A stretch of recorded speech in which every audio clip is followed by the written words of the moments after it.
Hello বন্ধুরা, এই light হাউসটি পাহাড়ে দিতে বছরে আপনাকে দেওয়া হবে প্রায় 15 কোটি টাকা। পরও এখানে রয়েছে অফুরন্ত সুযোগ সুবিধা। এখানে থাকবে না আপনার কোনো বস। আপনি শুধুই এখানে একা, যা ইচ্ছা তাই করতে পারবেন। মাছ ধরতে পারবেন, ঘুমাতে পারবেন, যা খুশি তাই করতে পারবেন। কেউ আপনাকে বাধা দিতে পারবে না। আপনার এতটুকুই কাজ, শুধু দেখা এই লাইট হাউসের লাইটটা জ্বলছে কিনা। যদি কোনো সমস্যা হয় তাহলে ঠিক করে আবার জ্বালিয়ে দিতে হবে, এতটুকুই ব্যাস। আপনি চাইলে সারাদিন পায়ের উপর পা তুলে ঘুমিয়ে থাকতে পারবেন এবং মাসের শেষে কোটি কোটি টাকা গুনবেন। চাকরিটা পেতে খুব ইচ্ছা করছে নিশ্চয়ই। এই চাকরিতে ট্রাই করার আগে শুনে নিন, এত সুযোগ সুবিধা থাকার পরেও এটা পৃথিবীর মধ্যে সবচাইতে ভয়ঙ্কর একটি কাজ। কারণ এই লাইট হাউস ঠিক একদম সমুদ্রের মধ্যে অবস্থিত। এখানে থাকা অবস্থায় আপনি কারোর সাথে যোগাযোগ করতে পারবেন না। একাকিত্ব সবসময় আপনাকে ঘিরে থাকবে। সবচাইতে ভয়ঙ্কর ব্যাপার হলো, প্রায় সময়ই এখানে বড় বড় ঝড় হয়। সেই সব ঝড়ের তাণ্ডব এতটাই ভয়ঙ্কর হয় যে মাঝে মধ্যে সমুদ্রের জল টাওয়ারের উপর উঠে যায়, যার ফলে এই কাজে মৃত্যু পর্যন্ত হতে পারে। আরও কি কি মহা বিপদ এখানে রয়েছে তা একটু পরেই জানতে পারবেন। কিন্তু আসল প্রশ্ন হলো, এই লাইট হাউস সমুদ্রের মাঝে কেনই তৈরি করা হয়েছে? এর কাজই বা কি? কেনই বা এই লাইট হাউসের উপর সবসময় নজর রাখতেন? রহস্যময় এই লাইট হাউসের খুঁটিনাটি জানতে হলে আপনাদের পুরনো ইতিহাসে ফিরে যেতে হবে। সেই প্রাচীনকালের সেই দীর্ঘ পথ, যেখানে চলাফেরার জন্য না ছিল কোনো গাড়ি, না ছিল কোনো প্রকার যানবাহন। তখন বিশাল লম্বা পথ পাড়ি দেওয়ার জন্য একমাত্র উপায় ছিল জলপথ, সামুদ্রিক পথ। সেই সময়কালে ক্যাম্পেজ মারিয়াস নামে একজন অসাধারণ নাবিক ছিলেন। তিনি প্রতিকূল অবস্থার জন্য সমুদ্র ভ্রমণে বেশ বিখ্যাত ছিলেন। একবার তিনি তার জাহাজ নিয়ে সমুদ্রের মাঝখানে ঘুটঘুটে অন্ধকারের মধ্য দিয়ে একটা জায়গা দিয়ে যাচ্ছিল। ঠিক তখনই সমুদ্রের নিচে থাকা এক বৃহদাকার পাথরে জাহাজের ধাক্কা লাগে। সে সময় জাহাজগুলো তৈরি করা হতো কাঠ দিয়ে, যার কারণে পাথরের সাথে জাহাজে ধাক্কা লাগায় জাহাজের নিচে খুব সহজে ফাটল ধরে যায়, সহজে জল ঢুকে যায়, বেশ ক্ষয়ক্ষতি হয়। কিন্তু সময় মতো ক্যাম্পেজ মারিয়াজ তার জাহাজটাকে সারতে সক্ষম হয়। তাদের সবার প্রাণ বেঁচে যায়। এই দুর্ঘটনার পরেই তিনি তখন চিন্তা করতে থাকে যাতে ভবিষ্যতে জাহাজের নাবিকেরা এইসব সমস্যা থেকে সতর্ক হতে পারবে আগেই। এখানে সমস্যা হয়ে দাঁড়ায় প্রশান্ত মহাসাগরের বিশালতা। এখানে প্রশান্ত মহাসাগর এত বিশাল যে 7টা মহাদেশ যদি এক জায়গায় করা হয়, তখন প্রশান্ত মহাসাগরেরই আয়তন বেশি হবে। হাজার হাজার বছর আগে যখন নাবিকেরা এই বিশাল সমুদ্র পাড়ি দিয়ে যেত, তখন তাদের সমুদ্রের নিচে থাকা কোনো কিছু সম্পর্কে তাদের ধারণা ছিল না। এমনকি তাদের সামনে যে রাস্তা আছে সেটা সম্পর্কেও তাদের কোনো আইডিয়া ছিল না। সেই সময় পথ চলার জন্য কোনো রকম প্রযুক্তি ছিল না যেটা যাদেরকে রাস্তা চিনতে সাহায্য করবে। মূলত নাবিকদের জাহাজ পাড়ি দেওয়ার জন্য সূর্যের দিকে অথবা চাঁদ অথবা তারার দিকে নির্ভর করতে হতো। আর এই দিক নির্দেশনার সমস্যা থেকেই অনেক সমস্যা সৃষ্টি হতো। যেমন একবার ক্যাপ্টেন এলিসের সাথে হয়েছিল। ক্যাপ্টেন এলিস প্রশান্ত মহাসাগর পাড়ি দিচ্ছিলেন।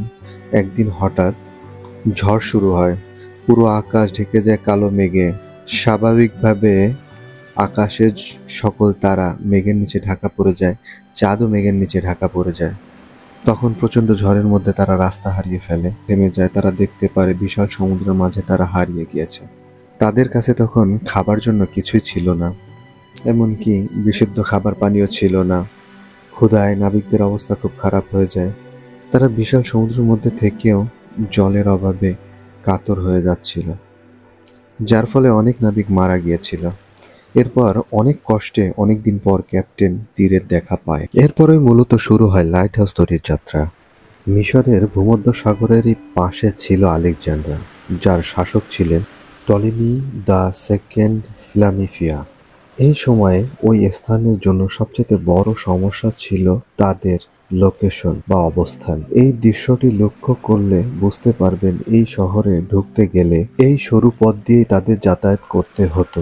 আর এই সরু পথে জাহাজ ঢুকতে গেলে অনায়াসে অনেক পাথরের সাথে ধাক্কা খেত। এতে অনেক জাহাজ এখানে ডুবে যেত এবং অনেক ক্ষয়ক্ষতিও হতো। তাই দিন দিন এই রাজ্যের বাণিজ্যিক জাহাজ কমে যাওয়ার কারণে রাজ্যটি অর্থনৈতিক দিক থেকে অনেক পিছিয়ে পড়তে থাকে। সলেমি তখন তার রাজ্যের অর্থনীতি রক্ষা করার জন্য সেই সময় সবচাইতে বিখ্যাত আর্কিটেক্টকে খবর দেয়। তার কাছ থেকে এই সমস্যা থেকে বের হওয়ার জন্য একটা সমাধান চান। দুজনে মিলে চিন্তা করলো সমুদ্রের মধ্যখানে তারা এমন একটা দুর্গ তৈরি করবে যেটা সমুদ্রে চলাচলকারী জাহাজদের দিক নির্দেশনা প্রদান করবে। আর্কিটেক্ট তার কাজ শুরু করে। সে কখনো চিন্তা করেনি তার এই কাজটি একসময় পুরো পৃথিবীর উপকারে আসবে। এটা পুরো পৃথিবীতে আলেকজান্ড্রিয়ার বাতিকান নামে পরিচিত হয়ে উঠবে, সেটা তারা চিন্তা করেনি। আলেকজান্ড্রিয়ার এই লাইট হাউসের উচ্চ 384 ফিট। এটা পুরো বানানো হয়েছিল সাদা মার্বেল পাথর দিয়ে। এই লাইট হাউসে সেই সময় প্রতিনিয়ত আগুন জ্বালিয়ে রাখা হতো। এখানে কাঠ ও জ্বালানি তেলের প্রয়োজন হতো। এই লাইট হাউসকে পৃথিবীর 7ম আশ্চর্য হিসেবেও স্বীকৃতি দেওয়া হয়েছে। শুধুমাত্র এটি এর উচ্চতার কারণে বিখ্যাত ছিল না, ছিল অসাধারণ শিল্পকর্ম। আর্কিটেক্ট তখন আয়না বা মিরর দিয়ে আলো ছড়িয়ে দেওয়ার জন্য একটি ডিজাইন তৈরি করে, যাতে লাইট হাউসের আলো অনেক দূরে থাকা জাহাজকে পথ দেখাতে পারে। যখন এই লাইট হাউসের তৈরির কথা ছড়িয়ে পড়ে তখন নাবিকরা শান্তির নিঃশ্বাস ফেলে। এখন তাদের আলেকজান্ড্রিয়াতে আসার জন্য তাদের আর পথ ভুল করতে হবে না এবং পাথরের আঘাতে জাহাজও ভেঙে যাবে না। তখন থেকেই এই লাইট হাউসের আইডিয়া পুরো পৃথিবীতে ছড়িয়ে পড়ে। তখনকার সময় এই লাইট হাউসকে শুধু জাহাজকে নির্দেশনা বা সাবধান করার জন্য তৈরি করা হতো, কিন্তু সময়ের সাথে সাথে যখন বাণিজ্যিক জাহাজের পরিমাণও বাড়তে থাকলো তখন সমুদ্রের যে যে জায়গায় পাথর আছে অথবা দিক নির্দেশনা প্রয়োজন সেখানে লাইট হাউস তৈরি করা হয়। লাইট হাউসে যেহেতু সবসময় আগুন ধরিয়ে রাখতে হতো, এটা সঠিক ধারণা ছিল না, যে কারণে কয়লা জ্বালানি তেলের প্রয়োজন পড়তো। এছাড়া তখন আর কোনো উপায় ছিল না। এরপরে মোমবাতি ও ল্যাম্পের ব্যবহার করা হয়েছিল। এতে আগুনের আলোক রশ্মি খুব বেশি দূরে যেতে পারতো না।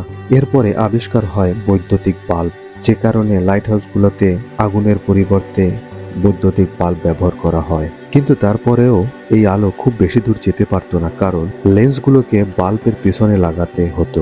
এরপরে বৈজ্ঞানিকরা আবিষ্কার করে যে লেন্সের সামনে যদি বৈদ্যুতিক বাল্ব বসানো হয় তাহলে আলোক রশ্মি আরো অনেক দূর যাবে। বিজ্ঞানীরা বুঝতে পারেন লেন্সগুলোতেও তখনকার সময় অনেক সমস্যা আছে। তখন ফ্রান্সের এক বিজ্ঞানী এক বিশেষ ধরনের লেন্স তৈরি করেন। এই লেন্সের মধ্যে দিয়ে যাওয়া আলো সরাসরি একটি পয়েন্টে যে মিলিত হতো, যার কারণে বৈদ্যুতিক বাল্বের আলো একটি নির্দিষ্ট পয়েন্ট পর্যন্ত পৌঁছে যেত। এটাকে ফ্রেসনেল লেন্স বলা হয়। বর্তমান সময়ে সব লাইট হাউসে এই লেন্স ব্যবহার করা হয়। লেন্সের এই আবিষ্কার লাইট হাউসকে এক নতুন রূপ দিয়েছিল, যার কারণে আজ পর্যন্ত সমুদ্রের বুকে জাহাজগুলো নিরাপদে চলাচল করতে পারে। আর এই লাইট হাউসে যারা পাহারা দেয় তারা নিঃশব্দে নিজেদের কাজ করে চলেছে, ঠিক ভূতের মতো। অ্যামাজনের স্নেক আইল্যান্ডে অবস্থিত যারা এই কাজ নেয় তারাই সাপের কামড়ে মারা যায়। এই লাইট হাউস এখন মানুষ শূন্য, কিন্তু কে যেন এই লাইট হাউসের দেখাশোনা করেই চলেছে।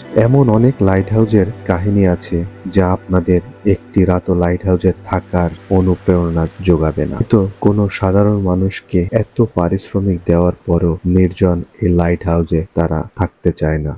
আসলেই কেউ চাইবে না এই নির্জন ভয়ঙ্কর জায়গায় নিজেকে হারাতে, একাকিত্বর বুকে নিজেকে ঠেলে দিই। ভিডিওটা ভালো লাগলে একটা লাইক দিয়ে সাবস্ক্রাইব করে পাশে থাকবেন। আপনাদের জন্য নিয়ে আসবো নতুন কোনো গল্প। সবাইকে ধন্যবাদ।